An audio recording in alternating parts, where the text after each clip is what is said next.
Welcome to the Filmmaker Mixer podcast, the podcast by filmmakers for filmmakers. This episode is sponsored by Gemini Crown Tech, software for all of your production needs. Stay tuned for more information later in the show. Hello, everybody. This is the Filmmaker Mixer podcast, and today we are chatting with cinematographer Mecky Creus. Mecky helped shape the dazzling look of the new Netflix documentary, Karol G, Tomorrow Was Beautiful. So, Mecky, welcome to the show. Thank you for having me, Jeff. No, I'm excited to chat with you. I love the art of cinematography, and you did an amazing job on this documentary. Let's start with the easy one. How did you get involved with this particular show? So that's a great question. So working in the docu-series called Menudo Forever Young, I was working with Angel Manuel Soto. He's the director and producer, Chris Rios. And then one of the EPs from that project was Cristina Constantini. And that was the first time that I met her. And we we click, we became good friends. And then before wrapping up the project, like on a wrap up dinner, I was like, hey, I would love to work with you again. You have amazing energy. And if you have anything coming your way that I just kind of, just fit, I'm like the right fit for it, then please have me under consideration. And then, so that was it. And then 2 years later, I got an email, not from her, but from this production company called This Machine from Twila. And Twila was asking me like, hey, we got this project, the Karol G. Are you interested? Are you available? What's your availability for the next couple months? And everything, this is the end of July and we're talking about like next week for the next 2 months. And I was like, oh my God. So, and then she was kind of like, hey, Christina gave me your contact info.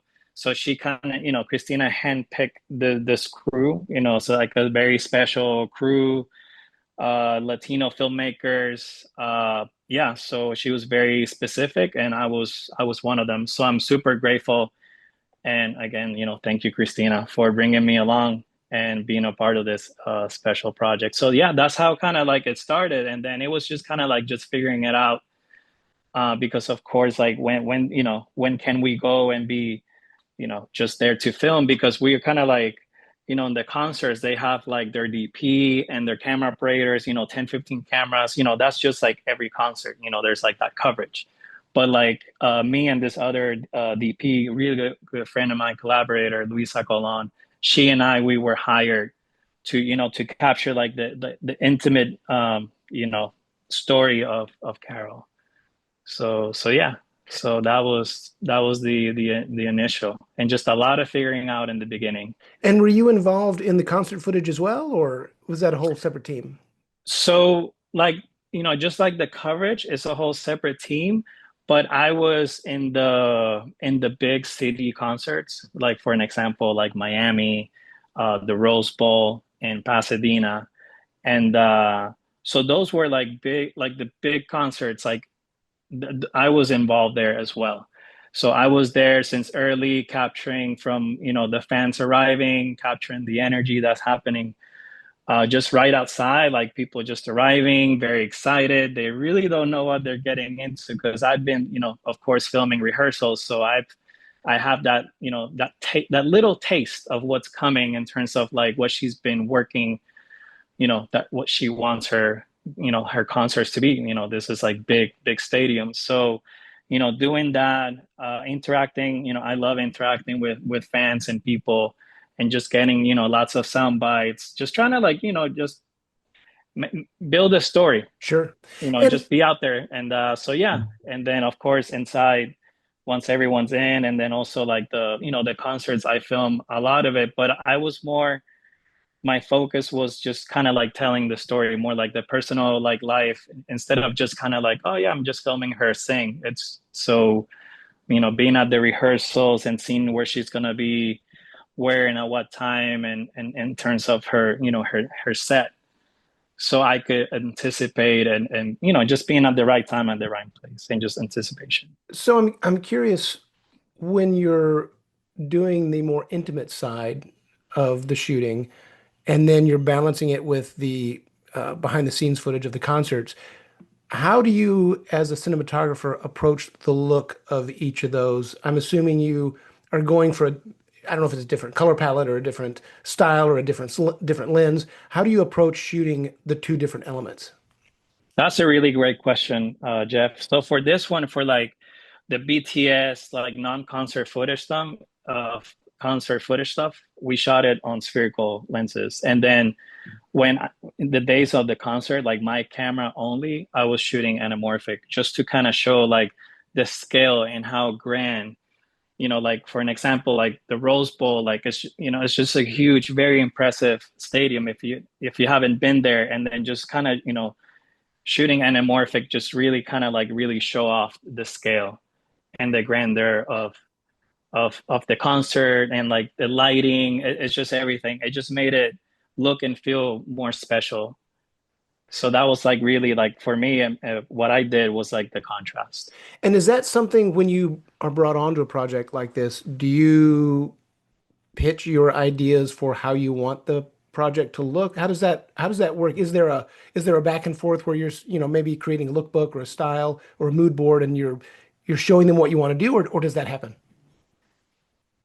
So for this one, this was discussed beforehand with Christina, the director, and the producer, Christopher Rios.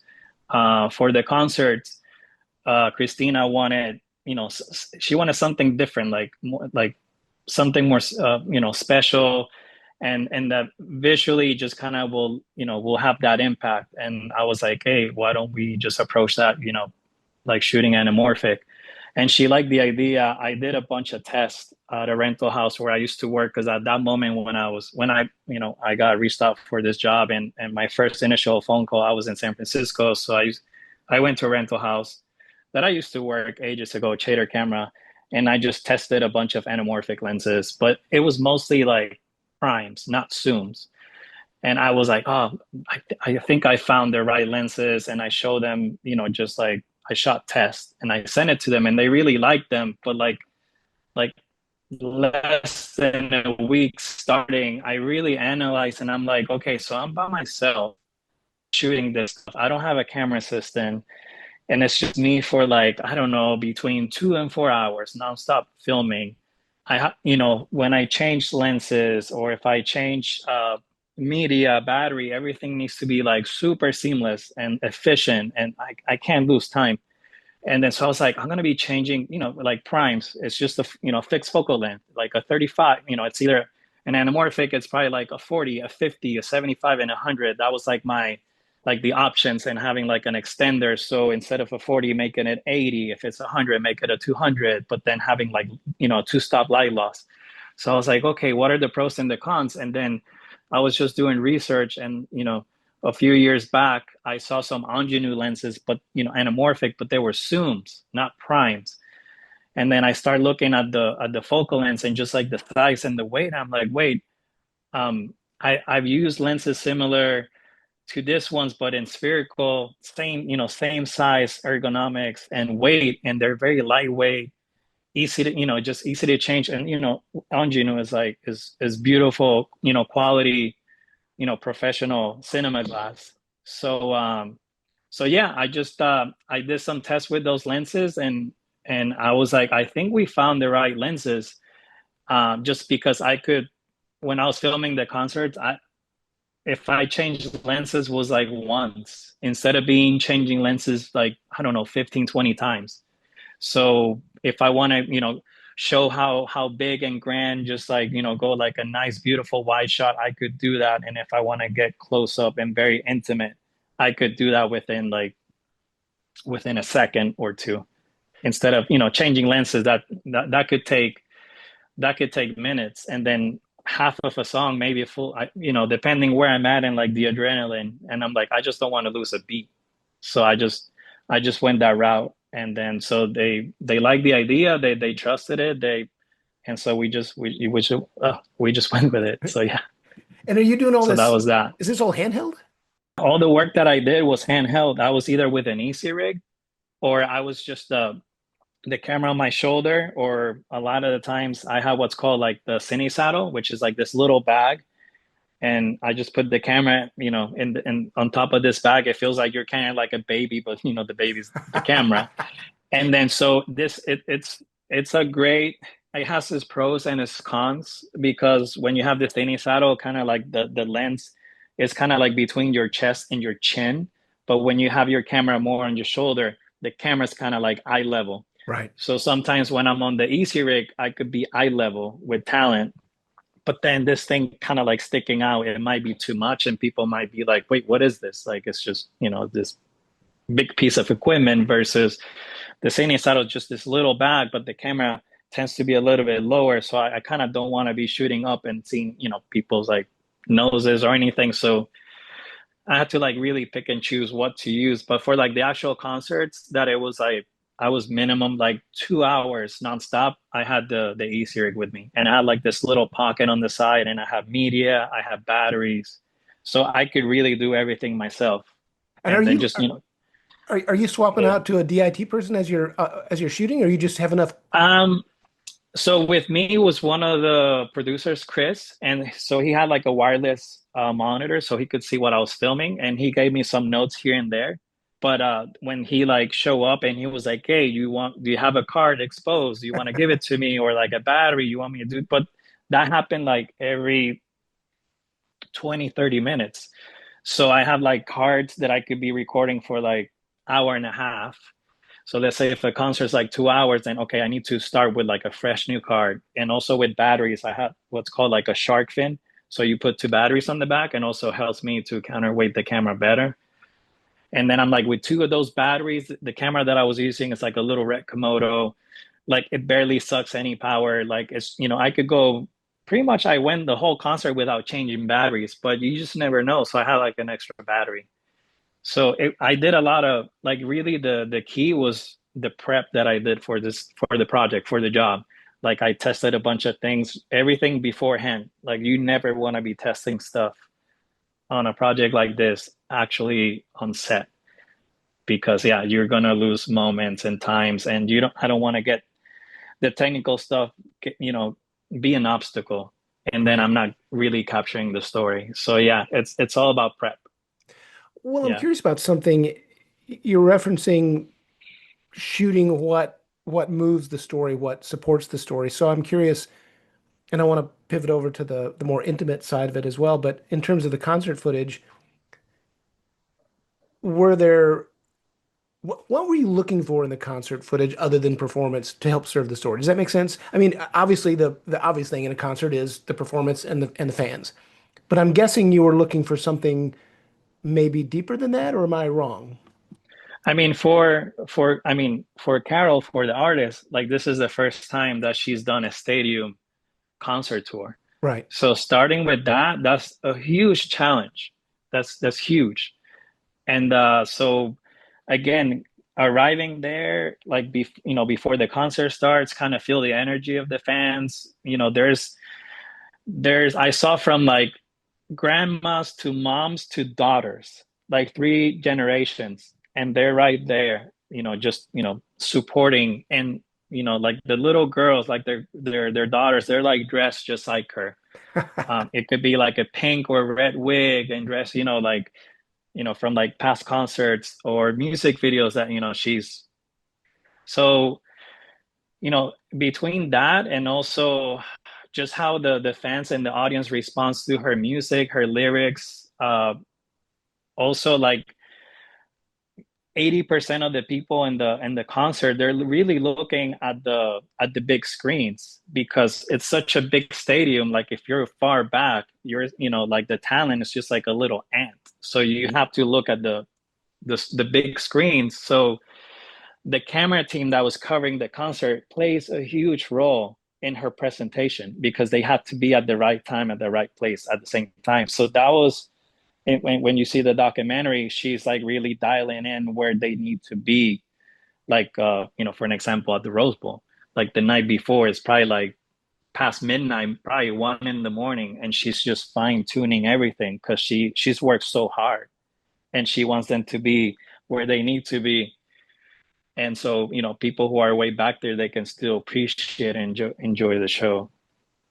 Well, I've got another question. When it comes to doing the interviews, and you've interviewed a lot of big name performers, is there a process where you have to build their trust in terms of getting the kind of look and the kind of shots you want, or are they just so professional that that's not an issue? How does that work in terms of that dance of you getting that intimate portrayal of a person? So, for an example, this project, her interview was the last thing that was filmed for the documentary. Gotcha. So she's seen me and Luisa like many times. So she and her team, they know who I am. Like they know where I come from. I'm from, Puerto Rico. I speak Spanish. Like I just kind of like I, when my first day, I was like, I just have to be part of the crew. I just got to be part of the team. Just kind of just be one of them because if not, then instead of being, oh, there's Mecky, it's like, oh, there's the cameraman with the camera. So since the beginning, you have to like build that, that trust and just kind of read the energy in the room. So by the time that the interview happened, like she was very comfortable. And also before when you do interviews, you got to scout the location. So we probably scouted like 10, 15 possible interview frames. And then so I just brought my camera and I took 5, 10 seconds and I had like Sophia that works for Bichota Records. She, I use her as a talent, just be like, hey, Sophia, can you sit there? I'm gonna get 5 seconds. And I just kind of, we went through 10, 15 different possibilities and just kind of scroll them and just kind of see what works and doesn't work and find what's like the best space for her. Because let's say you're seeing her like, in the concert, like big stadiums and it's all the noise, but then also we're here which is so quiet, so just kind of showing that contrast and where's the best place to do that. And also like the interview is kind of like the skeleton of the story of like a documentary, because you, even though you don't see her talking, but you hear her. And then so yeah, until we found that right frame, which is the frame that you see in the documentary, and we all sign off. I don't know how many people signed up, but a lot of people did. It was, it was a process, but it turned out really beautiful. Even the morning off, we were kind of like, hey, let's, in that same frame should be a little wider, should be a little tighter. And I was like, you know what? I think that this is the frame. We were filming with two cameras, two Alexa 35. So we rented everything locally from Colombia, from a local rental house called 0301 Films. Whenever I travel like overseas or far away, like I love to rent locally because I love to support local rental houses. And of course the day of the prep, things like that, I like to go over there and kind of see who I'm like working with. So yeah, and also with the team, you get to, before this even the scout day, like I get to meet who's like, my camera assistant, my gaffer, like, who are my right hands in terms of camera department and lighting department, and just start to build like a communication of, just kind of like, just kind of breaking the ice, just like very casual, nothing like to, yes, we're here to work, but we're here to make something very special and to have fun. Right. So every time that I go out and work, like it doesn't feel like work. It's like it's fun. It's like, wow, I really do this for work and I get, you get paid for doing this, but it doesn't feel like it. It's I love what I do, so it doesn't feel like that it's just like, yeah, like work. Well, when was the first time you had a camera in your hands, and what was that experience like? Um, I mean, my dad, he loved to document trips like family. I'm Are the we youngest of talking about five. still This photography or the video, film video, video? Okay, gotcha, video. gotcha. Yeah, video. So my dad, he got a JVC VHS-C Handycam in New York. The first time that I went to New York, the first time I saw the Statue of Liberty, and I remember in that trip, he purchased a handy this camera, and also he bought like a little Super 8 Bell and Howell camera because my dad loved to, besides taking photos, he loved to document everything because it's just memories. It's what we carry through our years, and he just loved to do that throughout the years. And but not only him, but also my mom. So both of them. So indirectly, I picked that from them. And on every trip they went, even though it's like family, my dad treated it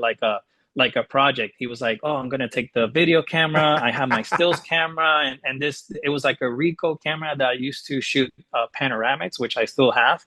And my dad loved to take panoramics, and he also loved to like film. And if he wasn't filming, he gave the camera to my older brother Antonio. And I was, every time he took the camera out, I was like, oh wow, okay, that's where he puts the battery. This is where he puts the big, VHS-C tape, and this is where he turns it on. And when he turns it on, like those noises, what the camera makes, I thought that was like, it was unique and special. And I'm like, this little box is just capturing, this memories, this moments. And then, I was like the first one after we got back from the trip, and my dad's like, okay, we're gonna go see what we film. If we went to Spain or Mexico, or we went to the beach, or Puerto Rico. I was like the first one to sit there, like just like close to the TV, and I was like, oh my God, like, and just kind of reliving that was really special. And then so I think that's something that really stood out for me. And then, it's like, oh wow, I do this for a living, and I get, and I love what I do. But in my late teenage, early 20s, I was like, wow, you really get, this is actually an actual job to take photos and videos. And like, people, I just didn't know, because, living in Puerto Rico, there's no film school over there. And, I became a filmmaker through skateboarding. So I used to, borrow, without him knowing, my dad's camera to film my friends, and my film filming me. And then I was just trying to like save money so I can buy like an actual, like, like a Sony 3 CCD, like a VX1000 or a TRV 900 with like the fisheye, for skateboarding. Right. And I was just like really, really working just to save as much money as possible. And then until I got, the money for it, and my dad's like, are you really gonna spend all your savings in this camera and this fisheye and all this stuff? And I'm like, Dad, it's all I want. And he was like, you're crazy. And I'm like, I don't care. And I was like, can I give you the money cash? And then can I order online on not online. I need to call B&H or B Apes of Maine, and I'm going to order, and B&H. Oh yeah, yeah, yeah, yeah, B&H or, yeah. Apes of Maine. Those were the two places where I used to order stuff. And I used to get the catalogs, and I used to study, page by page. I was just fascinated. It could be, like a year ago, and I'm like still, going through the pages and just being like, oh my God, this is like so exciting. What was the magazine? So Wasn't yeah, it was it Shutterbug? What was the magazine that all the had all the advertisements for all the new cameras coming out? I remember I worked at a camera store for a while, and you'd always get that. I forget what it was, that big magazine that had all the new stuff coming out.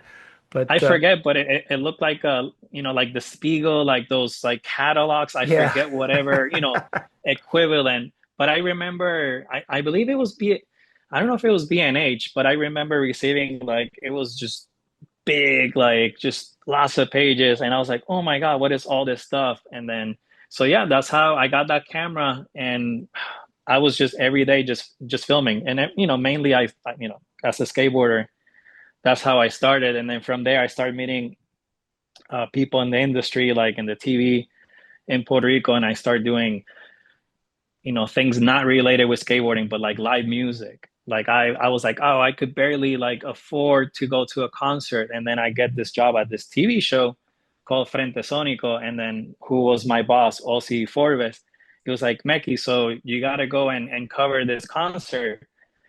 And I'm like, who's the band? And I was like, it's all Puerto Rican bands, or sometimes bands from South America. And I was like, really? Like, and I was so stoked, because from not being able to go to a concert because I just didn't have the money. And then now I'm getting paid, it was some money, but it was very little. But I could be backstage and then like interview the musicians. Of course, there was like a VJ on the show, so I just kind of follow her lead. But then, just kind of filming Manjar de los Dioses, Los Rabanes, Gustavo Cerati, Lucibel. So for me, rock Spanish. So I was just like, it was, I just couldn't believe it. And then slowly I started doing other things. And then I was craving to learn more. But in Puerto Rico, again, there's no film schools. So I just applied to go to San Francisco to the Academy of Art, and I did my master's. And then, so yeah, so, I just kept studying and just learning more of the craft. So well, yeah. Well, before we wrap up, I'm curious if people want to follow your work. Is there a place they can see what you're up to next? Or do you have like a social media account or Um, so websites? where I'm most active is on Instagram, which is Mecky Creus, and then I also have my website, and then I've also been very active with like IMDb, just posting, making sure because that's kind of like your resume these days, Right. and just make sure that you have all your projects and everything there. But yeah, like social media, I used to use it for like personal stuff and work, but like when COVID happened, I had way too many time on my hands. So I redid the website. I was like, you know what? I'm going to use this as a blog and just post everything related to work because that's where like today, if I see a movie and I'm like, oh, I love the cinematography of this DP or that DP, I first thing I do, I go to IMDb and just to make sure like, oh, I want to know what he did, the projects he's done, and then I'm like, oh my God, super cool. Okay, let me go social media. You start doing your research and then you start connecting the dots of like, it's like, oh my God, I've seen his work and I didn't know. Super talented. So yeah, so like today it's very easy to find people's work. Back in the day was like you see the movie and you're like, where do I go? Oh, it's Right. like you go American cinematographer, but then, this is before like having computer, yeah, there's the internet, but I'm in Puerto Rico. Like my first computer, I was like, wow, like 22, 23. So, you have to go to Borders and go read the magazines and like all the camera magazines, American cinematographer or videographer, all those, that's where I could, go and get all my source of information. So yeah. Well, what are you up to next? So right now I finished a documentary with it's called Adele Rodriguez, Freedom is a Verb. And I was the cinematographer in this project, but I co-directed it with Adrienne Hall. She's my partner. So yeah, so we did this project and it premiered Doc NYC in November last year. Nice. And right now is doing it's on festivals and it's going to be released August 12th on the YouTube channel, the PBS. And then, so yeah, so that's the project that I've been pushing really hard lately, just because when you work for, let's say 1, 2, or 3 years on a project, and when it's done, you're like, oh, it's done. Okay, up to the next. It's like, no, the work hasn't even started. You have to get it out there. You want people to know about it. Right. And you have to kind of like promote it, send it to festivals. Today we have social media. You can post it up on social media and you want to get people's attention and you want to you want people to see it, so you have to have like build a strategy how you're going to approach that. Right. And then so I'm very grateful this project has got like a lot of press and attention and I'm very proud of it. It's a very short doc, it's 17 minutes long. And so yeah, like I please check it out. It will be on YouTube, PBS, August 12th. It's called Freedom is a Verb. Well, very good. Yeah, Well, about a Cuban American artist. nice. Yeah, Well, Mecky, it's been great chatting with you. I love your work, and yeah, circle back sometime. We'll thank you chat so again. much. Yeah, and if you ever get down Thank you so much.